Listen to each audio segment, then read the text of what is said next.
Most respected, dear family members, my pranams to you. You know that world over the countries are progressing very fast. Developing countries are becoming developed countries. Developed countries are reaching the zenith of the economical growth. Social developments are taking place, industrial developments, scientific and technological progresses are taking place world over. India is also growing very fast. Our development taking place in every scenario can be called as phenomenal development.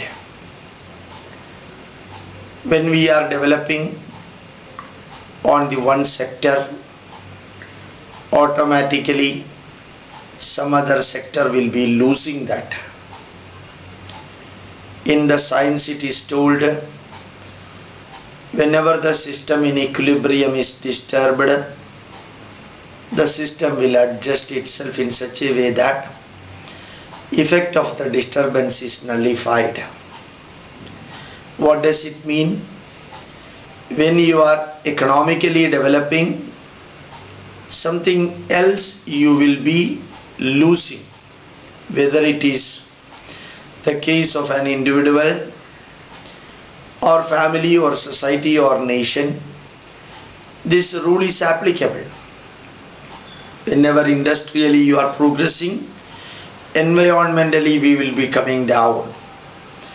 Whenever economically we are progressing, spiritually generally we will be coming down. So India is developing, India is progressing, India is elevating, and India is marching forward without any doubt.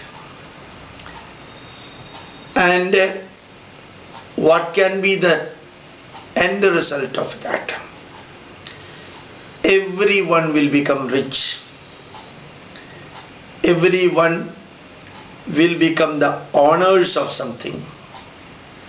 That you can see, millions and millions of vehicles are flowing to Indian roads.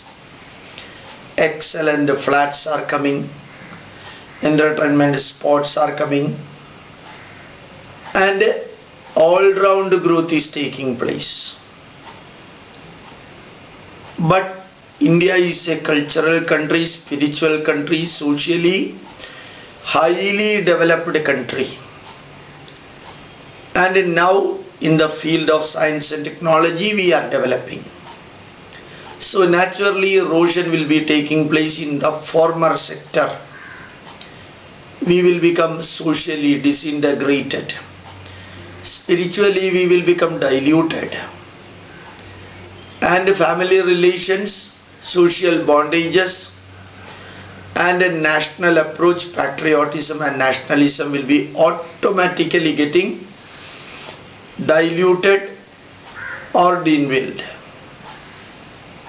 That I could see in the last 10 days when I was traveling outside Kerala, particularly for delivering lectures and sitting in the classes of business people in Hyderabad. I found that there were about 1,500 or so students. These students were from rich family, extremely rich family. That institutional campus was so fantastic, unbelievable. I was fortunate enough to work in University of Alberta, Canada, and also some other universities in Canada, America. I was fortunate enough to deliver lecture in Australian universities and Middle East universities and academic institutes. I could see the institute where I was fortunate enough to spend about 7 days in Hyderabad. No way that institute is inferior to those names what I told you. Such fantastic institutes, about 1,500 students are there, majority of them studying the business and engineering subjects, and I could see highly disciplined students, extremely disciplined students. Cigarette smoking is completely prohibited and nobody is venturing to do that. Liquor is prohibited, and touching the human body within the campus is prohibited. No type of love affairs I could see. Students are as very good. I do not have words to explain the behavioral pattern of the students. Nobody to impose restriction upon them. So voluntarily and self-responsibility could be seen everywhere in that institute. And the teachers who were taking classes for these students, they were also delivering lecture in the workshop where I was fortunate enough to attend. And almost all the lecturers, teachers, they were telling that this campus is fantastic. The quality of education is superb. The students' devotion is so nice. Discipline is beyond the level of imagination. But one thing these students lack. These are not my words.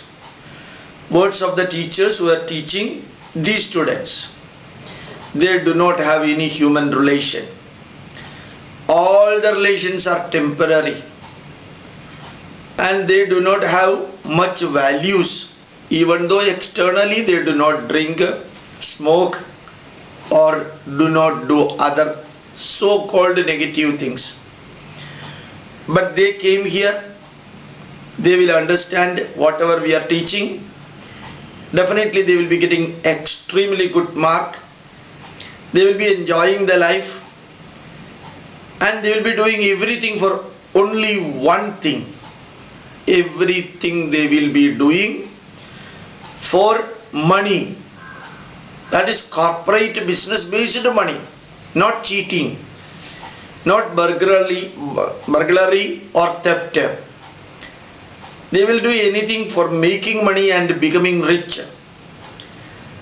When you are becoming rich, if the values are retained, dharmic practices are retained, then it will be good.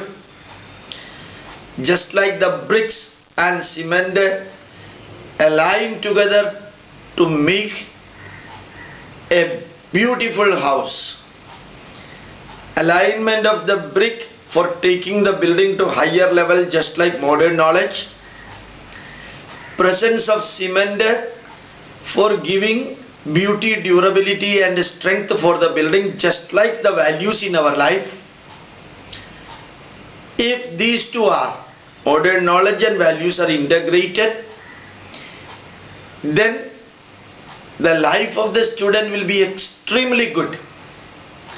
His personality will be excellent, and his own mental tension can be reduced to a remarkable extent, and he can definitely live a balanced life. And among the lectures, one of the lecturer was telling that 57% of the CEOs and MDs or COOs, they are resigning from that post exclusively because of the heavy and high level of tension that they are facing in their life when they are venturing to make money, or when they are venturing to make only the money. So when values get diluted, economical factors getting elevated, what we are losing is mental stability. Directly that will be affecting the body. Directly the affecting directly the negatives of the mind will be affecting the family relation, that will be affecting the social bondage, that will be creating a group of CEOs or MDs who are mentally destabilized. So a mentally destabilized and health-wise affected people in a country, what will be their output even though they have got billions of rupees or dollars? So my request to the corporate sector people, that is what I wanted to tell in this message. My request to the corporate people who are working in the corporate sector, put some more values in your life. Make money as much as you want. Definitely when you are working in the corporate sector, you will be making money only through straightforward manner, by overworking or working under overtension. But remember that once your mental stability has gone, once your health based stability has gone, you will be losing many things. And once you have started losing many things, and once you started gaining money through this method, your passion towards money cannot be reduced, it will be remaining. So day by day you will be mentally and physically affected. So try to put maximum values in your life. Try to put maximum values in your life. When I was attending the class in Hyderabad last week, I asked the teachers, in the syllabus what you are teaching, the modern corporate management system, why not you include some value also? Immediately one of the most reputable teachers from among who has taken classes for us, that teacher was telling, if you teach value to them, they will definitely learn values. And that value also they will use for making money. They don't have any value. They don't have any human relation.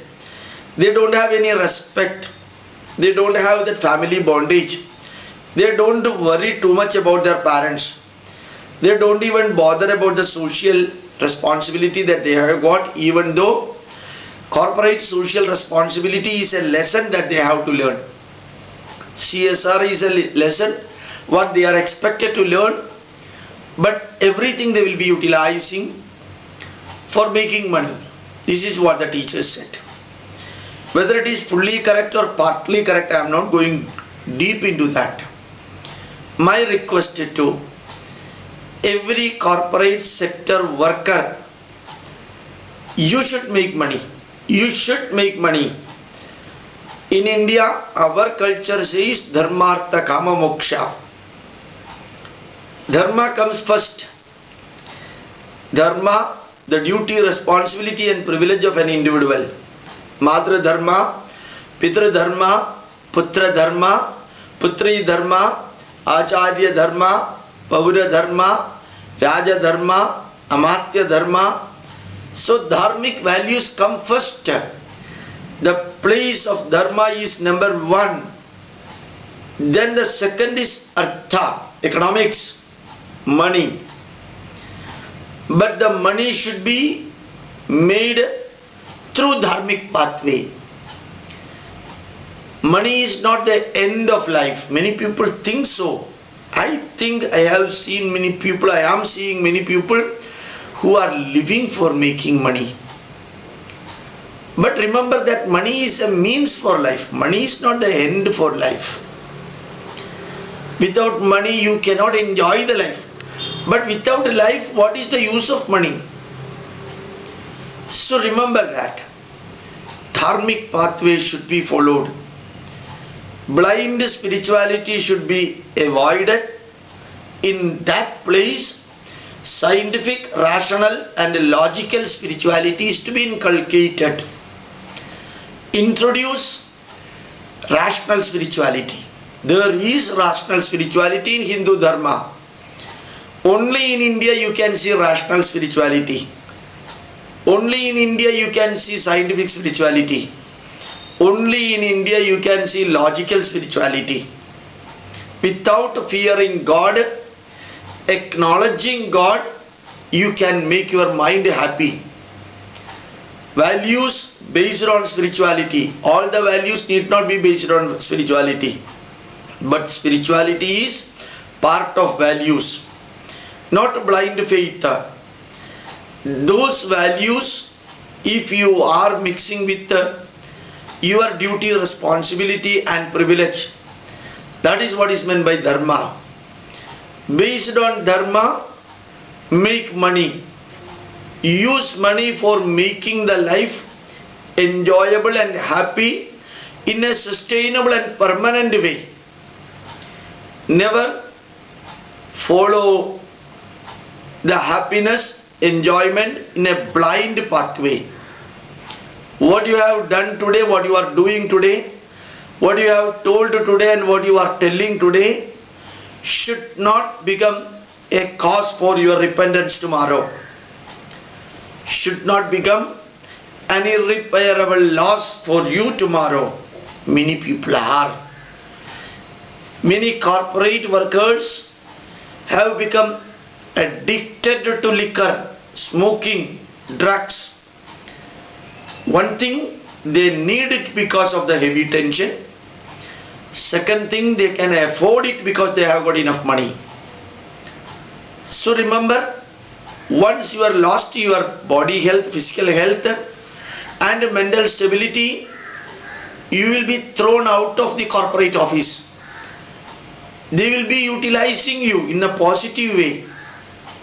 But once you have become useless, then nobody will be using you except your parents or wife or husband. So remember, dharma, artha. The dharmic pathway, use the dharmically earned money and fulfill your karma, all your will and wish, whatever you want to enjoy,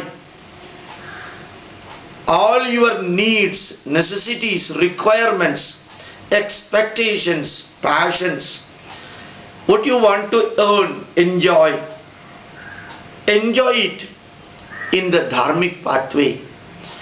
Enjoy it in the dharmic pathway. Today's enjoyment should not create sorrow for you tomorrow. Today's action should not create a negative for you tomorrow. So follow the dharmic pathway, earn the money through the dharmic pathway, and earning the money is not end of the life, it is the means of the life. How long you are living is less important, but it is not unimportant. How you are living is more important, and it should be remembered always. For living a happy life, you need money, you need physical health, you need mental health, you need good family relation, you need social bondage. You should have a patriotic and nationalistic vision towards our motherland. If we do not have all these things, then what will be called te bhuvi bharabhuda manishya rupena mrigascharanti. Te bhuvi bharabhuda. You will become a burden for the people in this world after some time. Once you become a burden for yourself, you will think committing suicide. Once you become a burden for your family, your children will hate you, your wife or husband will hate you, nobody will be there to look after you, and once the age passes through, when you become old, you cannot take by yourself the potassium cyanide and die.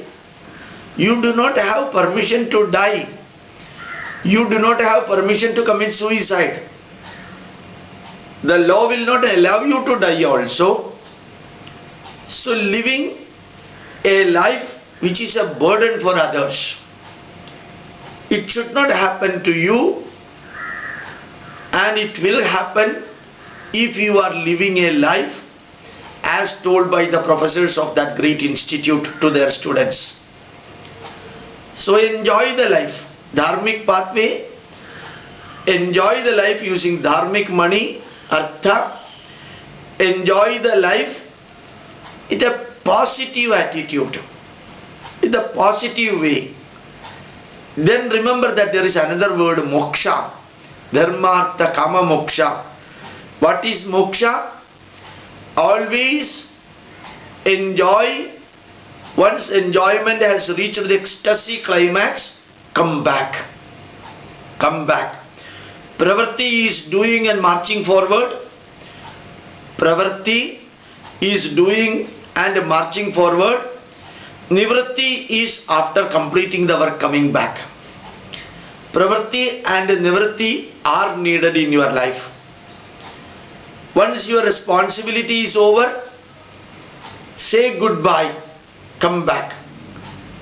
And do good thing for your family. Do good things to the society. Do good things to the nation. So you will remember that. Once you are useful for others, you will become an useful animal or human being.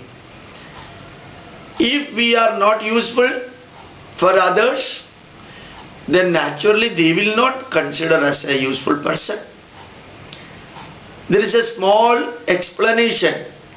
A pig asked the cow, why people are worshipping you? A pig asked a cow, why people are worshipping you? Why they are not worshipping me? The cow answered, the cow replied, they want my milk as long as I live. When I am living here, my life is useful for them, that is why they are worshipping. O pig, when you are living here, you are not of any use for them. Only after your death, your dead body they will be eating, that's all. So they need not worship you. Because when you are living here, you are not of much use for them. Only after your death they are using you. So cow is worshipped because cow gives morning, noon, evening milk for you. You will also be useful for the society and family if you give back whatever you are expected to give back. So dharmartha kama moksha. And when you are going to the club, when you are drinking liquor, when you are smoking, when you are eating drugs or taking injection of drugs, remember that your liver is not strong, your heart is not strong, your body is not strong, and many of the poisons going inside your body will be affecting your health. And a day will come, you will have to lie on the cot. You will have to live with the support and mercy of others. At that time they will ask you back or question you back. Dear father, when you were strong enough, we told you don't take drinks. But you said I am making money and I am drinking. Who are you to ask me? I am not drinking on your expense. But now, dear father, you are under our mercy. We do not have time to spend for you. You may be having money, we do not want your money. But we have to look after our children, our family. Somehow adjust yourself and try to go earlier. Where to go earlier? To hell or heaven. How can you go earlier? Your liver is out, your heart is out, but brain is not out. So you will not die easily. Sometimes your brain is out and liver is out, heart is perfectly strong. Then also you will not die. So you cannot take a ticket for death. You cannot take a visa for death just like that. You will have to wait. But till that last breath, If you are living a life which is a burden for yourself, burden for your family, burden for the society, burden for the nation, remember that for you or for earlier generation, almost 4 or 5 or 6 children were there in a family, but now only 1 or 2 children or 1 child, 1 son, 1 daughter. If something happened to you, definitely remember that you have not taught any putra dharma, putri dharma to your children. You have taught only IT, then EC, MBBS, MD, chartered accountancy and other things. Family relations are absent. Social bondages are absent. Knowledge about values are absent. Then how they will look after you? You are bedridden. Health-wise, doing dialysis every day, 16,000 rupees. And finally, while lying on the bed, you will be weeping, but nobody will be there for listening. The crying sound, nobody will be there for consoling you, to support you, to take you even to the bathroom. At that time, my request to you, you should not create problem today which cannot be solved tomorrow. Don't create problem. Make money. Dharmartha kama moksha. Dharmartha kama moksha. Remember 4 words. Live a dharmic life.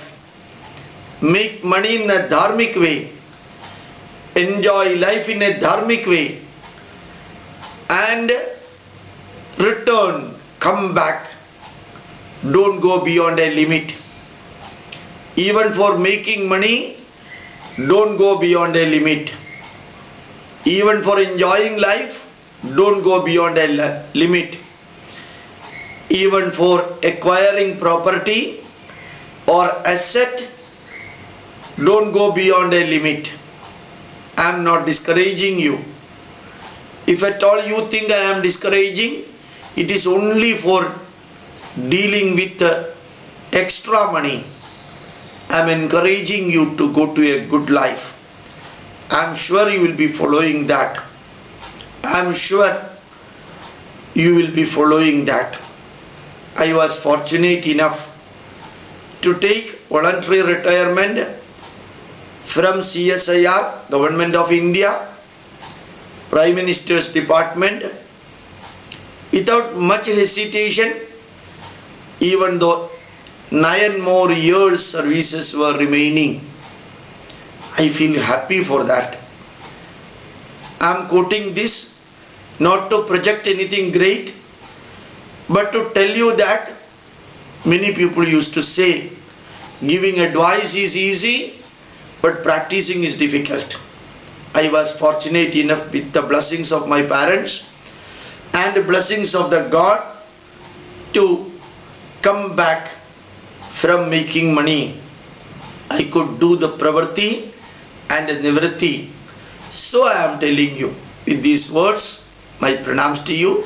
Thank you very much.